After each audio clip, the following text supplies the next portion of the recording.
Thank you, Robin. Hello, everyone. Lindsay here. It's my great pleasure to introduce this afternoon Dr. Benjamin Brown, who is going to give us a presentation on his on his sort of future work as well as his past work. Benjamin's been working and living and breathing in Indonesia since the mid-90s. Benjamin has extensive experience in mangrove ecology and restoration of mangroves. He's came to us at least 10 years ago, I reckon, yeah. Benjamin, probably more. We've lost track of time. He has the pleasure of Natasha, who's in the room, as his principal supervisor in his recently submitted, completed and wrapped up PhD, which has been very exciting. And I also came along for that journey, which was a fantastic experience for me. I learned an awful lot about working in Indonesia, mangroves, restoring mangroves, and the reality of restoring mangroves. We've all seen lots of, I was going to say smoke and mirrors, but lots of information on restoration and this term blue carbon. And today we're going to hear about Ben's past, present, and future work in this space. So I'm going to hand over to Ben. Thank you very much. Thank you, Lindsay.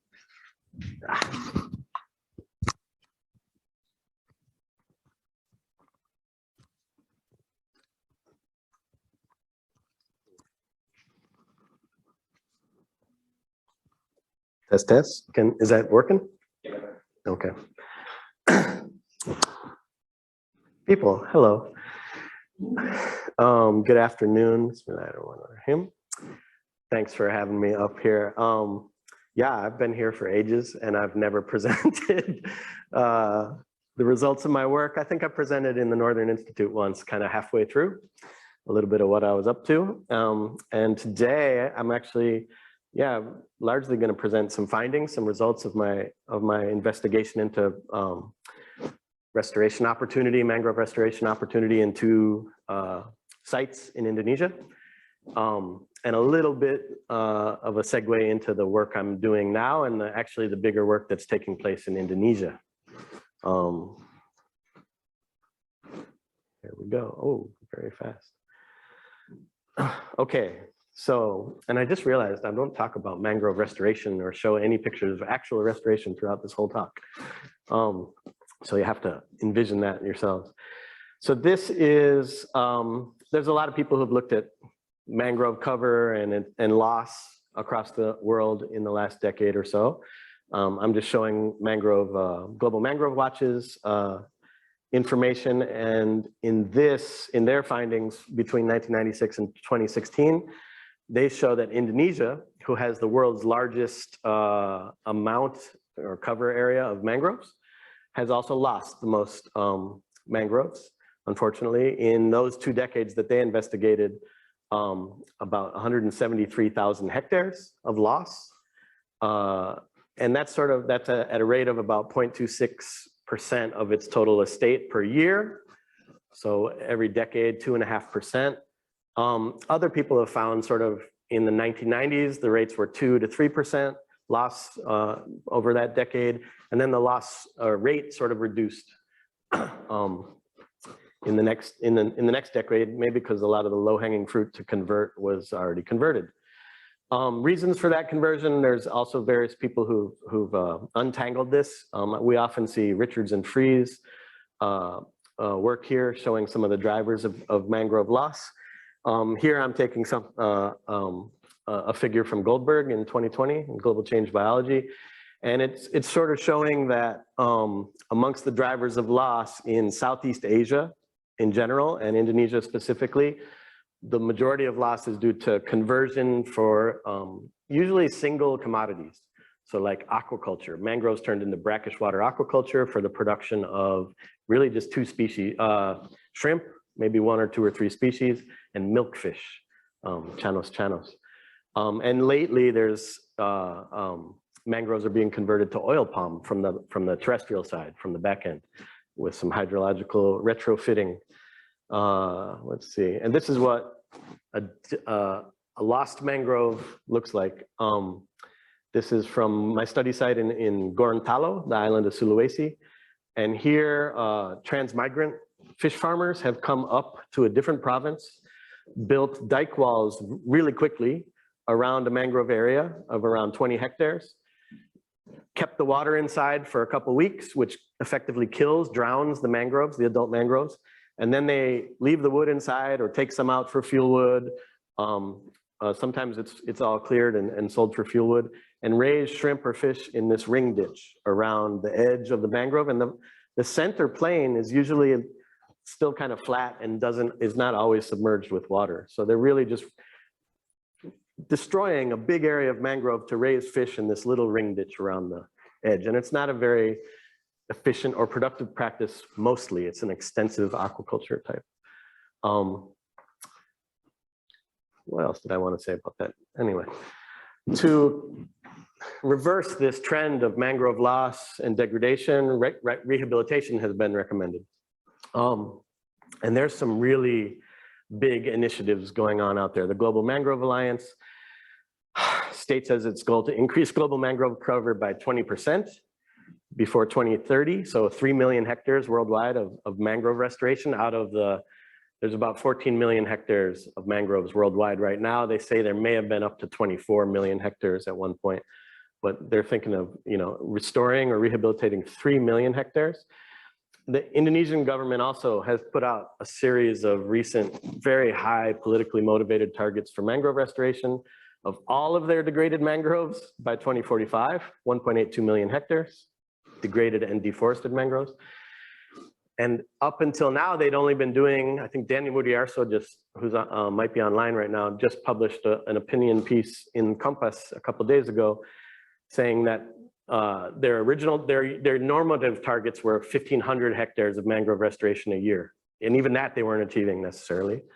And that has been accelerated to about 35 to 50,000 hectares a year with just normal government budgets. But then there's been this new mandate in 2020 to accelerate action on mangrove restoration to do 600,000 hectares of restoration. So 100 times the amount that they were ever doing, all in a 4-year period. So very ambitious target. And is it achievable? We'll come back to that at the end of this talk. So recommending mangrove restoration is one thing, and then actually achieving it's another. And there are reports, anecdotal, I'll get into why there's not so much empirical science around it, of 90 to 99% failure of mangrove planting projects worldwide. So it's not that hard of a thing to do biophysically. Social aspects are different, but there's been a lot of failure worldwide. And so there's some common misconceptions about mangroves. The first is oftentimes people think mangroves grow in the water. They're more often, they're trees that grow in the water, but in reality, they're more often dry than they are wet. So they grow down to mean sea level in the intertidal frame. So they're still part of the intertidal frame down to low tide, which is a mud flat, an unvegetated mud flat usually. They start growing at mean sea level, and they're inundated by tides nearly daily. And so the frequency of tidal inundation is just about every high tide. Here you can see 720 out of 732 high tides, they're inundated. And the duration of inundation decreases as you go inland, so does the frequency. But they live from mean sea level up to high tide, and at the wettest mangroves are wet 35 to maybe 40% of their lives, the ones that grow down close to the sea, and they're drier as you go inland till they're almost never inundated in these kind of dry hypersaline conditions, usually in the terrestrial interface, or sometimes this is actually a freshwater, wet kind of swampy area where they grow quite well. Reasons for failure. So here we see mangroves planted in Bali. Beyond the edge of the natural mangroves, these are adult mangroves already growing out to mean sea level, and they've planted this empty area very densely with one species of mangrove, Rhizophora, in this case, Rhizophora mucronata, which has a big iconic kind of propagule or fruit that you can plant, and it's planted in straight rows, very densely, sort of like you would plant rice in an open muddy area. And there is probably a cultural link between planting mangroves and planting rice. And I don't know if that's been explored in the literature. That'd be interesting. And there's a lot of failure. So these mangroves in this area are too wet. And for various reasons, this reduced environment, this anoxic, muddy, wet environment has ions that come out and attack root hairs on the mangroves, and they just can't survive. Young or old, they cannot survive that low in the intertidal frame. The second reason for failure is a lot of areas where mangroves were and have been lost have been converted for some other land use. And in this case, this is in Malaysia, and it's a privatized aquaculture pond that was built in former mangrove areas. And you can imagine the difficulty of going in there to try to restore mangroves. You have to overcome all kinds of ownership, legal or not legal, and economic barriers. So here I kind of talk about mangrove habitat requirements, lack of comprehensive assessment of where mangroves can go and where they can't go, and I'm going to explain that in depth shortly. And then land use and land tenure issues I'm also going to go into. Not so much assessment work has been done classically before mangroves are planted, sometimes planted en masse or planted like at 600,000 hectares over 4-year kind of scale. But this tool does exist online. Some colleagues, Mark Spalding and Thomas Worthington, put this together, and we got to influence the metrics they're using. And it's all biophysical metrics like antecedent sea level rise, suspended solids in the water column, and things like that. And by looking at 7 or 8 of these metrics, you can roughly calculate restoration opportunity. And this is my study landscape in Gorontalo, the northern part of Sulawesi. And using this online tool, they've calculated about 2,300 hectares of restoration opportunity, biophysically feasible mangrove restoration in this landscape. And so we'll hold on to that number. It becomes important a little bit later. That didn't work. There we go. For my PhD, I expanded on just a biophysical investigation of mangrove restoration opportunity by adding in a few different disciplines. I use this IUCN and World Resource Institute published guidelines called ROAM, Restoration Opportunity Assessment Method, to sort of guide the process.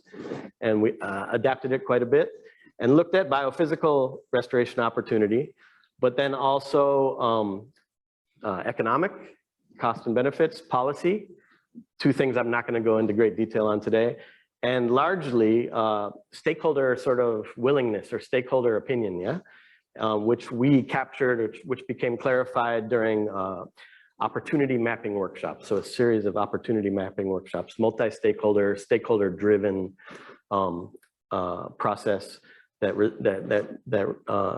produced a series of maps that showed us a much more constricted restoration opportunity, which I'll get into shortly.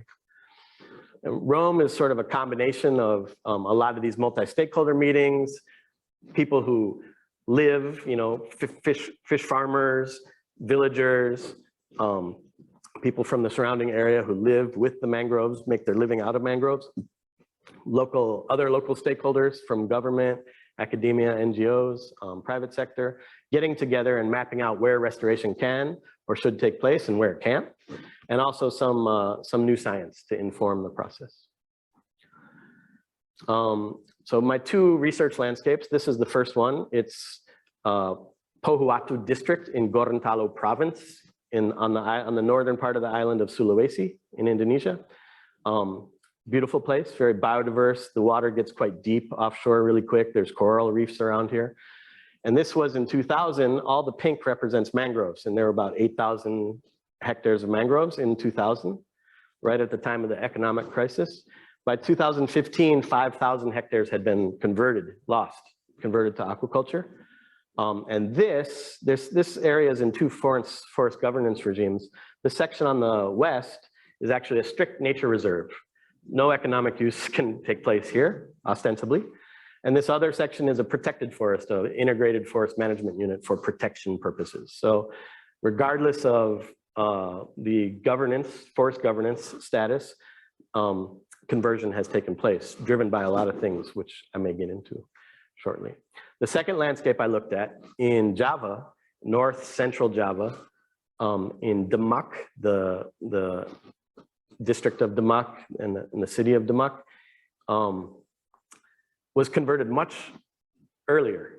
So whereas in Sulawesi that took place in 2000, there's evidence that mangroves were converted to aquaculture and rice as early as, this is the late 1800s. A colleague from Wetlands International went to Netherlands and dug up a series of maps from Leiden, if I'm not wrong. And these maps have become very useful, just evidence of retrofitting the coast as far back as the late 1800s, right? Resultantly, this coast has, that's mangrove cover in orange, and this coast has lost nearly all of its mangroves. It's about, there used to be 13,000 hectares of mangroves, now there's less than 1,000. And the coast is largely eroding. This pink is erosional and subsidence areas. The green represents accretional areas, of which are little, and then there's some sort of stable coast in the middle. But this area down here in the Sayung district or sub-district has lost 5 kilometers of shoreline and subsides at rates of, they thought 6 centimeters a year, but upward, 8 to 15 to more centimeters of subsidence per year. And there's a variety of reasons behind that, driving that. I think I list those in a second. So from the science part of Rome, my colleagues and I, so a lot of my research assistants come from Blue Forest, but also from local universities and NGOs in the 2 landscapes. We went out and did some biophysical assessments, measured surface elevation of ponds to see if they were, how close they were to mean sea level. Could mangroves grow there or not, basically. And we did a few other types of biophysical surveys. Here you can just see we're up in Sulawesi, where there's not too much subsidence, and then where there was large-scale subsidence. It's dirty work in Demak, in fluid mud, and you can see the houses there. Villages are being lost in this area. Someone might need to mute their. Thank you. Oh yeah, Vita. She works with me. You're being managed now. She stopped, I'm sure. No worries. They're still going.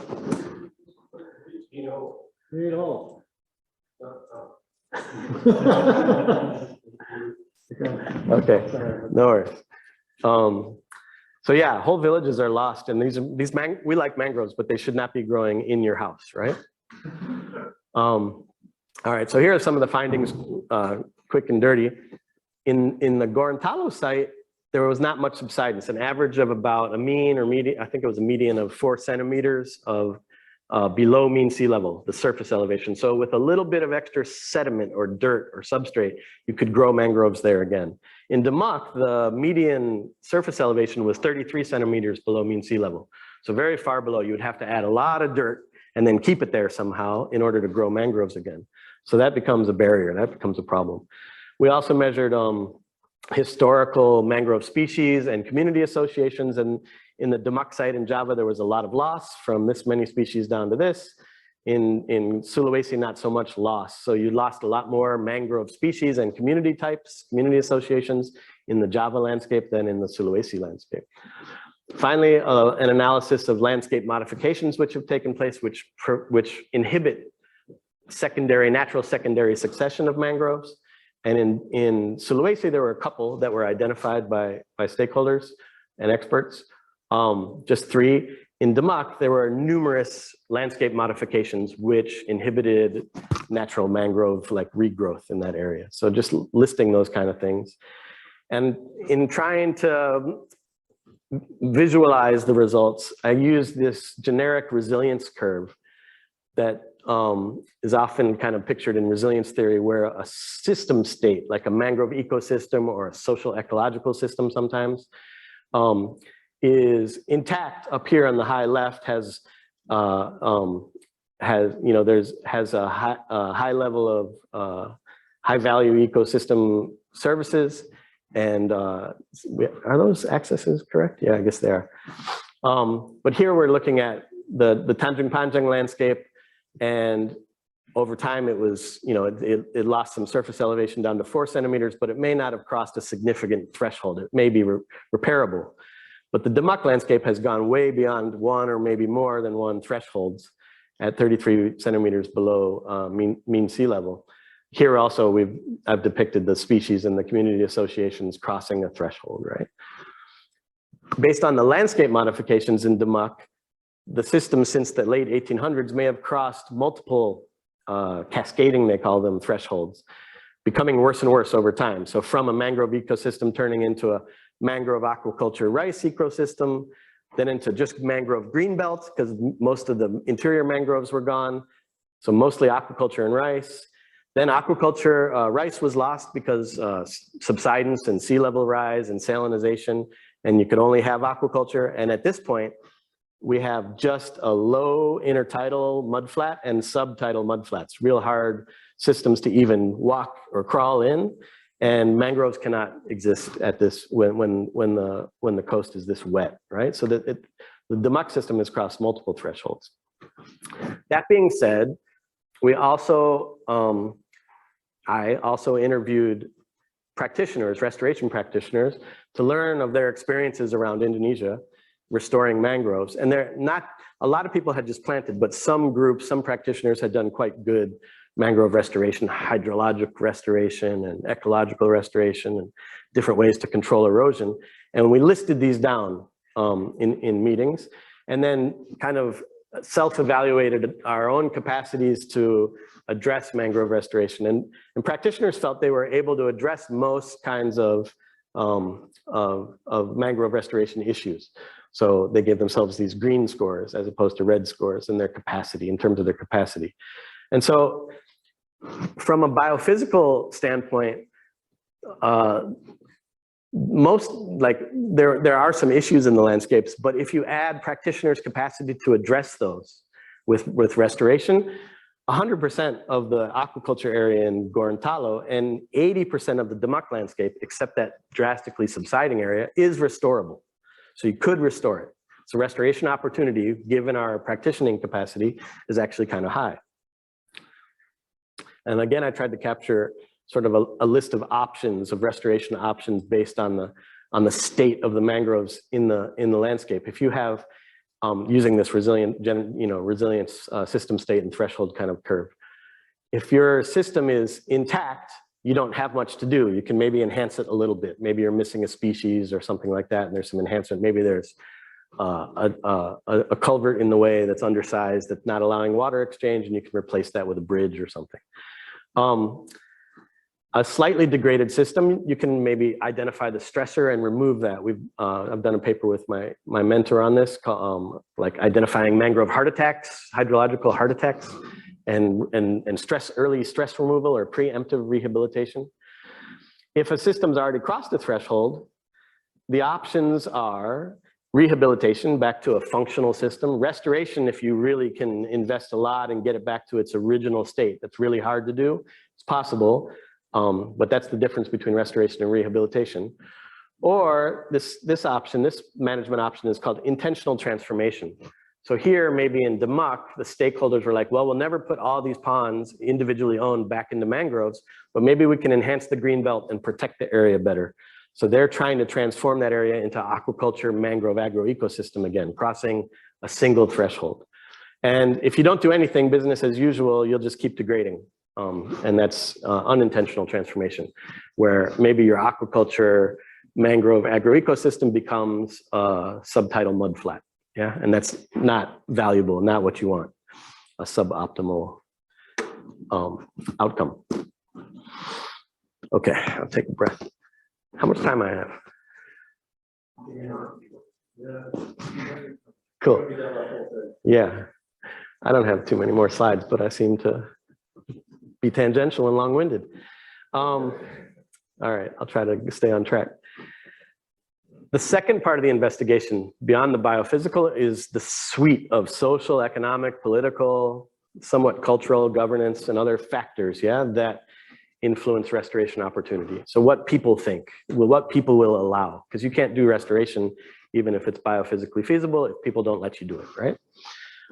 And so in my thesis, I looked at policy and governance. I did quite a bit of policy analysis, which I didn't include in the thesis because I had too many chapters already. And I'm publishing that separately with some colleagues. I did a chapter on cost benefit analysis, which I'm not going to go through today because that's a whole different thing and hard to present a little bit. And I didn't try to integrate it here. And I'm mostly focusing on stakeholder attitudes. So these multi-stakeholder meetings where they mapped restoration opportunity, but they were informed by the results of our policy analysis and cost benefit analysis, which was presented to them in the second of a series of 3 workshops in each landscape, the opportunity mapping workshop. So they listened to presentations first about cost benefit of mangrove restoration, about policies and governance, policy analysis, and that influenced to some extent their opinions. Here we're just in the multi-stakeholder workshops attended by, I forget, we picked people to attend through stakeholder analysis, and there's about 20 to 30 institutions represented in each landscape, government, a lot of government, local community, fish farmers, non-fish farmers, men and women, less women than men. It wasn't a very balanced process, although we attempted that. And let's see, academia, NGOs, and no private sector came to these meetings. So there was a series of 3 workshops. The first workshop was sort of to introduce Rome as a process and get institutional buy-in, someone to take in the landscape or in the province to be the institutional home for the Rome assessment. And then they recommended stakeholders. We did analysis and picked stakeholders to attend. In the second workshop was mapping. So learning of the results of fieldwork, which took place in between the first and second workshops, and getting down on paper where a restoration opportunity might take place. That information was then digitized between the second and third workshop. And in the third workshop was a bit of a validation where they looked at the maps they had drawn that were digitized and agreed or not and changed things. So it was a process of 3 workshops. And here's an example of the results of the opportunity mapping workshop, which was then digitized and validated by the stakeholders in Pohuatu, Gorontalo, Sulawesi. And so they came up with the stakeholders came up with 3 scenarios for restoration. The first scenario, very conservative, only these dark green areas, these dark green patches, which are not much, 133 hectares of dark green areas were to be restored, basically trying to restore a green belt. And this was the favored scenario of the fish farmers who operate in the region. And these are all transmigrant fish farmers. I'll get into that in a minute. On the other end of the spectrum, scenario 3 was full restoration. So this light green and some of this other green and the dark green, different types of restoration, but full restoration of the nature reserve and partial restoration of the forest management unit, totaling quite a lot, 2,500 hectares. Really equivalent to the biophysical opportunity that was mapped out by IUCN and Cambridge University and TNC. And this was favored by the Ministry of Environment and Forestry because this is a strict nature reserve. It needs to be restored. It shouldn't have been lost in the first place. No one really took the blame for that, but it needs to be restored no matter what. And we'll have to kick out fish farmers who are operating in this area, right? The moderate scenario was pushed mostly by NGOs and members of academia, and had restoration in these sort of strategic plots near major rivers, and then allowed aquaculture in a smaller footprint in the landscape. This broke the law, the formal law, but it was like a moderate scenario, and people agreed that eventually the whole group, there was consensus that this could be a process of restoring initially and moving towards final restoration after some period of time. And this was captured, this was ratified in policy. So like the spatial plan for 2020 and 2021 and 2022 refers to this, and this area is to be restored by the spatial planning agency of that province, right? So it was important to house Rome within proper government structures in Indonesia, so this could become sort of formal. That being said, okay, the fish farmer, this is a spokesperson for the fish farmers. They are well organized in a group called KKSS, the South Sulawesi Family Association. They're transmigrants, that Bugis mostly, some Makassaris culturally, that came up from South Sulawesi to develop aquaculture ponds in commons mangrove areas. And that's happened across Indonesia, from Kalimantan to Sulawesi to the smaller islands to the east, yeah? Here are the spokespersons saying, I agree with this findings. I agree with the moderate scenario, and we will restore this area. So in public and in front of the group, that's what he's saying.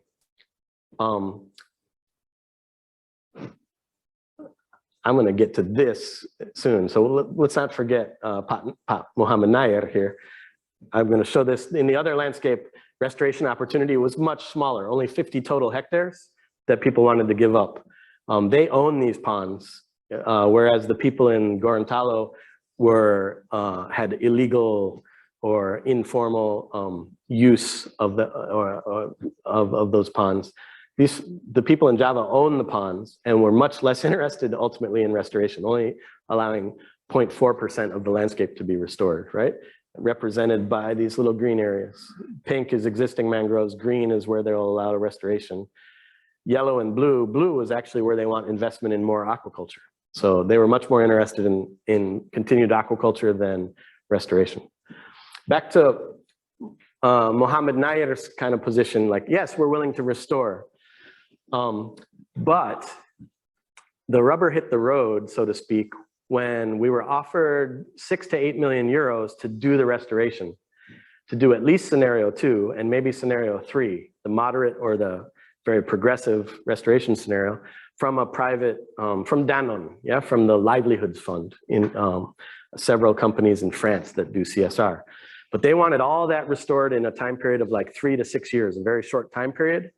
And we would get a decent amount of money to do it. And the stakeholders, when we approached stakeholders with that opportunity, everyone said, no, we can't, let's not do it. That will cause conflict. In reality, people were saying, I'll go back here, that these scenarios were interesting, but this was much more realistic. And these would cause conflict if we tried. But Danone was only interested in going here and not starting in a stepwise process with a little bit of restoration. So there was a gap that still needs to be addressed to this day, actually. And so there's some interesting papers that talk about power inequity in multi-stakeholder meetings, which was maybe the case. Clearly the government had power and said, oh, this, you know, to abide by the law, you have to restore all of this. The fish farmers have little power. They're illegally occupying this land, but they're well organized. There's 8,000 in the KKSS community-based organization, 8,000 members. There are KKSS organizations all around Indonesia, and the former vice president is a member and leader of this whole organization. You never read about the KKSS. We discovered them during the research, right? But they're strong. They're not powerless. But in a public forum, they were saying, yeah, we'll restore. But in reality, there's something there. Yeah. So my researchers and I went back into some interviews we conducted with fish farmers and community organizers to find out what are the real barriers that are disabling or in the way of restoration. And I used a process called qualitative content analysis to go through the interviews, which, you know, people said this and said that, and then there's kind of a process of abstraction of the information. So you come up with themes and categories and codes. And for the purposes of this slideshow, I'm just going to focus on some of the categories that emerged out of interviews with fish farmers. And here is the Gorontalo landscape, and here is Demak. And there were 15 and 16 major categories in each landscape, so 15 here and 16 here, that represented, all of them represented barriers to restoration. And they were like social or economic or political or a mix of the three. And I'm not going to go into them. They're small, written small here. I'm not going to go into them one by one. But I did try to group them later. And in this figure, I grouped them. So the human factors are the social, economic, and political barriers, yeah? Or factors, not yet barriers, factors here. And down here is biophysical factors. This is before conversion to aquaculture. So on the left side of a sort of threshold, right? These are the factors that were in place that enabled this conversion in the first place. These are the factors after the conversion that kind of enable the perpetuation of aquaculture in the landscape. And some of them could be seen as sort of forms of restoration capital that if they were great enough would allow restoration, but some of them can still be seen as barriers, right? And so this really helped identify barriers to restoration across tenurial and land use and other social factors, across economic cost and benefit, and also governance and political factors, yeah? And these are, if this was an iceberg, this figure would have to be flipped. These are the factors that are underwater that we don't see that are massive. And the biophysical factors are the things above the water that we do see. My iceberg analogy might not be good in a couple decades. Yeah, no one will know what an iceberg is anymore. So I don't need to flip this diagram. Anyway, resultantly, like here, a colleague, Kath Lovelock from University of Queensland, who's well known and who gave a nice lecture, not in this room, across the way. And I wrote about land tenure considerations as being a key barrier to overcome for successful restoration to nature communications. And so, yeah, it's just starting to give, what do you call it? Popularity to the fact that there's all these human factors, social, economic, political factors that are serving as barriers to large-scale restoration. And we've seen it in the constriction of, so the biophysical restoration opportunity may be big, but then when you get down to it and ask stakeholders where they want to restore, where they will allow restoration, there's this big constriction, yeah? From thousands of hectares down to just a small percentage of the landscape that people will allow restoration to take place in. And here I've tried to capture some of this in a final resilience kind of threshold diagram where the landscape is currently maybe crossed a threshold and your options are rehabilitation or restoration in Gorontalo. In Demak, the landscapes also cross more than one threshold and you may be able to rehabilitate, certainly not restore very easily. And intentional transformation may be the best option in some of the parts of that Demak landscape. And you don't want unintentional transformation to continue. And this sort of just frames your gross restoration options. In order to do rehabilitation or restoration or intentional transformation, there's all these techniques. Filling the mangroves in and regrading them, sometimes with heavy machinery, sometimes humans just with simple hand tools filling in the ponds, or digging tidal creeks to facilitate water exchange, planting or distributing propagules in the area so that they grow naturally. There's all these restoration options, which I haven't discussed at all today, which would be part of another talk. All right, I'm gonna close this by just a few slides presenting sort of how these findings are influencing mangrove restoration policy and practice in Indonesia. Coming back to this large scale I presented at the very beginning, Indonesia is dedicated, has policy mandating 600,000 hectares of restoration in the next 4 years. And this year already counts. And they haven't made progress yet. But there have been some good things going on. Indonesia produced a national mangrove map. I'm going to show it in a second.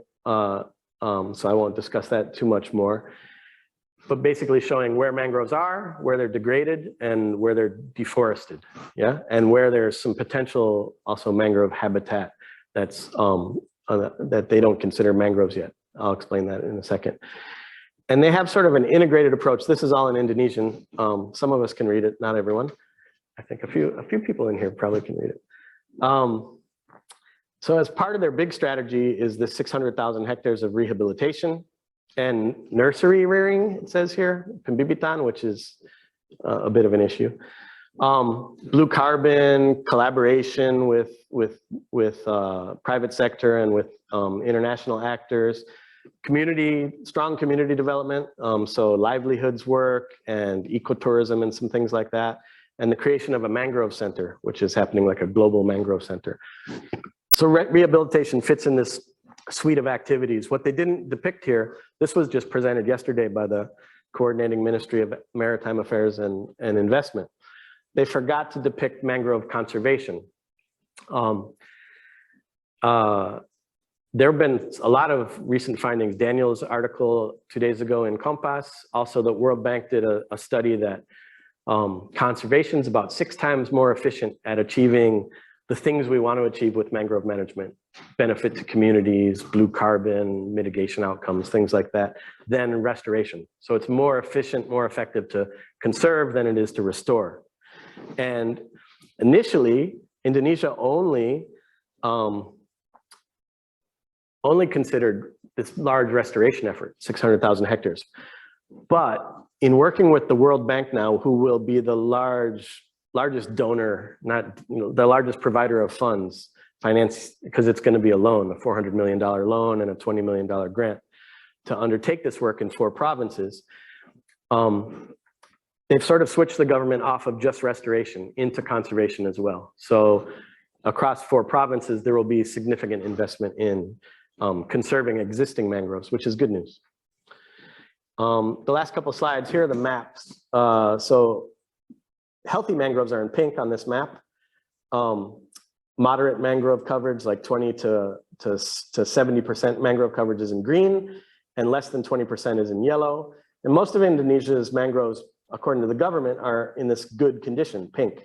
And there's areas which are problematic. Southeast Sulawesi, where Natasha did her research, north coast of Java, some of the smaller islands in Lesser Sunda are very green. Papua, very intact, and that's true, mangroves. Kalimantan and Sumatra, actually, I would say, are much less intact than they're depicted on this map. But, so according to the Indonesian government, then mangrove rehabilitation or enhancement should take place in these yellow and green areas. And the pink areas, that's where protection takes place. They made a second map which shows potential mangrove habitats. And I think it's easier for me to talk about that here. So the potential mangrove habitats are erosional coastal areas, erosional former mangroves, accreting coastal areas, aquaculture ponds, which probably were mangroves, and barren coastal areas, which is not all that well defined. But we can see they have about 700,000 or 800,000 hectares of potential mangrove habitat, which could be rehabilitated or restored. And I've circled the areas that are relatively easy to restore, although the aquaculture areas will need to be, you'll need to resolve economic issues there. And the areas that are difficult to restore. Eroding mangroves are hard to restore, and we don't often succeed. Barren coastal areas, we don't quite know what that means. And then here they also recommend, of course, the sparsely and the moderately mangrove cover areas. And then each, restoration, rehabilitation, or enhancement, or experimental erosion control, whatever they attempt, there's lots of techniques that they can try. And those have been listed. And yeah, I'll explain that in this last figure here. I think I have 2 more slides. Here, a private firm, Hatfield, a consulting firm hired by the World Bank, has undertaken, so we've had this sort of national screening at this national level where mangrove restoration can take place.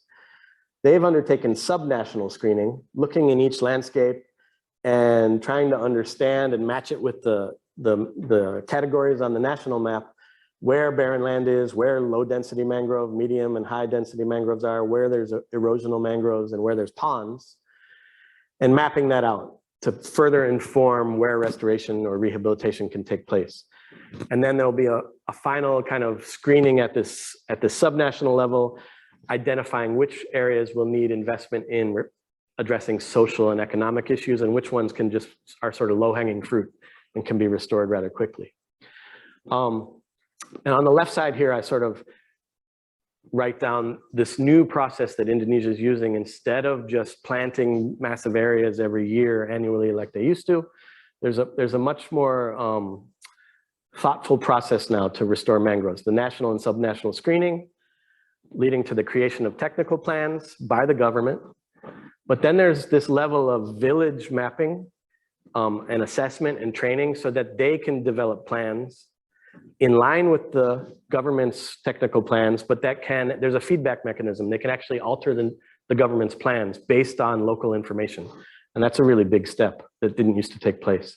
So there's this participatory design step, and then people get engaged in actual restoration and rehabilitation through like a free prior informed consent process, inclusion and equity are considered in the process, involving all kinds of people in the different parts of restoration that need to take place.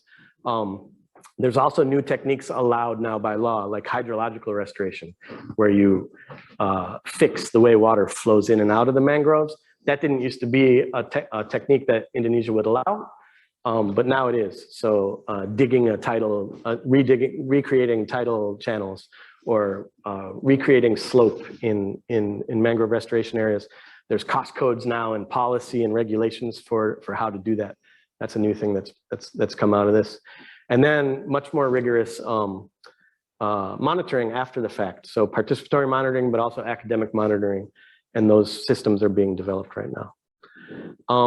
I just closed, because of this audience, this slideshow with a few emergent research gaps or requirements that people might be interested in contributing to. And then I don't have any more slides. So in the biophysical realm, maybe identifying thresholds in different landscapes, you know, and really understanding the challenges ahead of us if we're going to restore mangroves in difficult settings.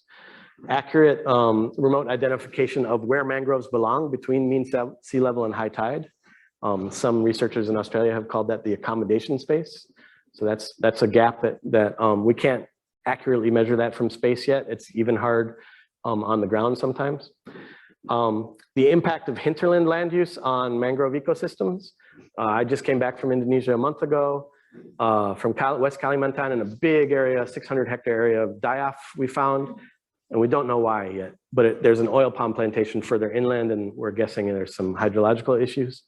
But currently people would just plant that area and watch it fail. The big mangroves have already died. So if you plant new mangroves, they're gonna die as well. And you need to address the root causes of that death. Analysis of biophysical factors that are really important for mangrove restoration practitioners still needs to take place. There's a lot of like measurement of factors that aren't that useful to practitioners, salinity, substrate type, and this and that, when really what we need to know is the inundation, the frequency and duration of tidal inundation and some things like that. And there needs to be a bit more science on that. And then empirical studies of mangrove rehabilitation failure. There's been a lot of failure reported around the world, but not that much that's captured in peer-reviewed literature. People don't, by and large, want to showcase their failure. It's hard to research an area. Like in Demak, I tried to measure past failure in the field, and everything's missing, right? Everything they planted is gone. The records are also gone, and only one of the sites had some mangroves that were still remnant and existing, but we don't really have any idea of the area they planted originally, right? So globally, there's also a dearth of information on mangrove restoration success or failure. And then in the socioeconomic realm, there is investment, like that World Bank project's investing quite a lot to resolve these tenurial and social and economic issues. There needs to be better analysis of incentive mechanisms to leverage restoration in areas where mangroves have been converted. And then, yeah, identification of tenurial issues and pathways to resolve those same kind of issues. Finally, being paid attention to in policy and practice, and beforehand it wasn't. That's all I have today. I'm sure that was overlong a little bit. Thanks for your attention and everything.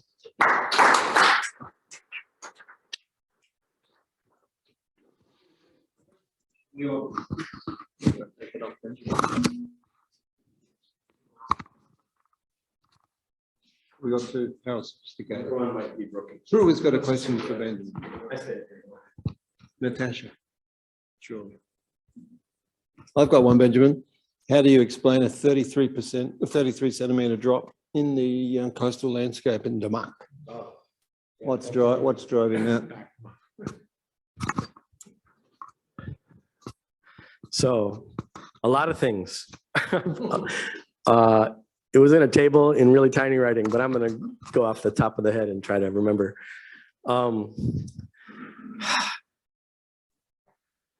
First, a lot of the mangrove. So from from a biogenic perspective first, mangroves were lost, nearly all of them, right? And so there's no longer the cycling of carbon and the the creation of sediment from this biogenic perspective, right? When you lose that many mangroves.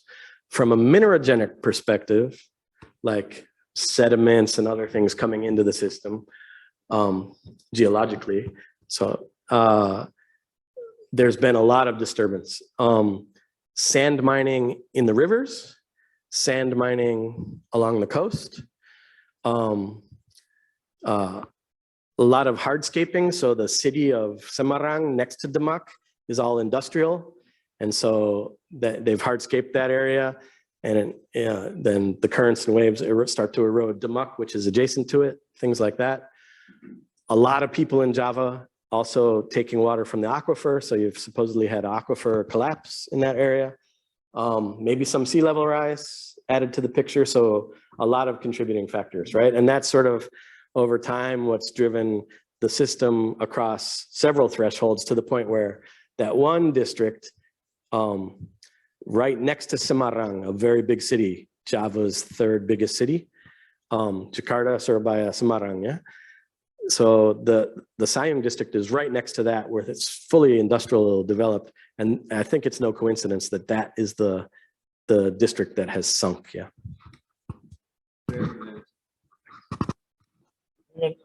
Clem, also for the people on Zoom, if you want to ask a question, you maybe just type into the chat. Just wondering, Ben, how much of the 600,000 hectares, how much of these do you think it's realistic that they'll be, or feasible? Yeah, that's a great question. So in the World Bank funded project in 4 provinces, Hatfield had to map out 75,000 hectares of restoration opportunity in 4 provinces. I would say 6/7 of that is aquaculture. So very viable to restore, but you got to overcome all the issues, right? So you go deeper into the issues, which I barely got into here. Some aquaculture areas are productive, lucrative. In Gorontalo, they make $1,000 per hectare per year, and they've done that for 20 years. It's very good aquaculture. There's good water offshore, and I think that's driving it largely. There's a lot of upwelling and nice clean water exchange. In Demak, in Java, the fish farmers barely make a living. Most lose money. And in the cost benefit analysis, I go much more into that, right? So most are losing money. There's other landscapes in Indonesia too, like East Kalimantan is in the Mahakam Delta. They've lost 50,000 out of 100,000 hectares of mangroves in a delta, in a big delta, to aquaculture development in the last 20 years. But none of those ponds are productive. It's in a delta, and there's these problems with hydrogen sulfide when you expose the deltaic soils to the atmosphere. So it's really acidic, the pH is really low, and it's just bad for aquaculture. But it's not productive. There's not really opportunity cost to overcome. But people have already put these commons, mangrove resources have become privatized. Squares, legal or illegal, formal or informal, they've become sort of owned squares, right? And even if it's not productive and not making money, at least you have the square and you can trade it or sell it or pretend, maybe get some capital and put it back into production for a little while. And so there's 600,000 hectares of extensive, not very productive aquaculture in Indonesia, which could be restored, but somehow, so that's one answer. You could restore 600,000 hectares, but you have to overcome that ownership of the commons kind of issue, which is extremely tricky, right? So there's I'm not going to go into it here, but there's only one idea in one landscape right now of how to incentivize people to give up those pond areas for restoration and get stake in another lucrative, sustainable business. So that's one option going forward. Blue carbon might present other options. Ah, nice. I segued into it. I don't know the answer to this. Is it from Penny Worm? No, Penny, a different Penny. Oh, thank you. Carbon. Yeah. So this national initiative in Indonesia is going to try to quantify mitigation outcomes from restoration and conservation. And it's in the billions of tons of CO2 equivalents. They're in the process of developing their own methodology. And yeah, I think they'll succeed in marketing some of this blue carbon if they save it or produce it, conserve it or restore it. And the proof of that is the forest, what is that place called? FCPF, forest FCPF.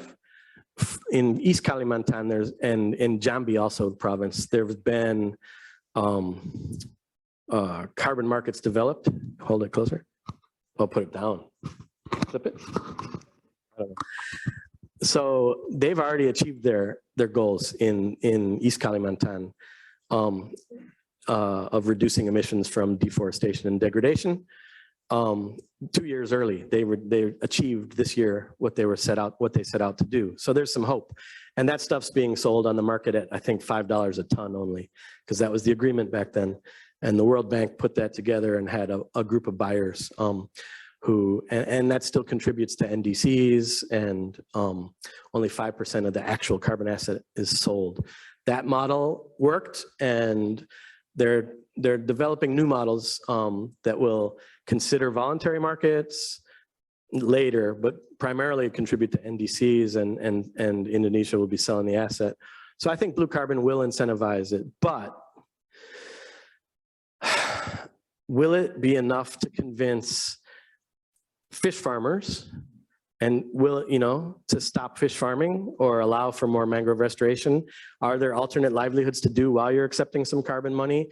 And in some of the landscapes which are very lucrative, I think it won't be enough. 5, 10, whatever dollars a ton might not be enough to offset $1,000 a hectare a year from aquaculture. So yes and no. Daniel Murdiarso. That's a message from Daniel Murdiarso.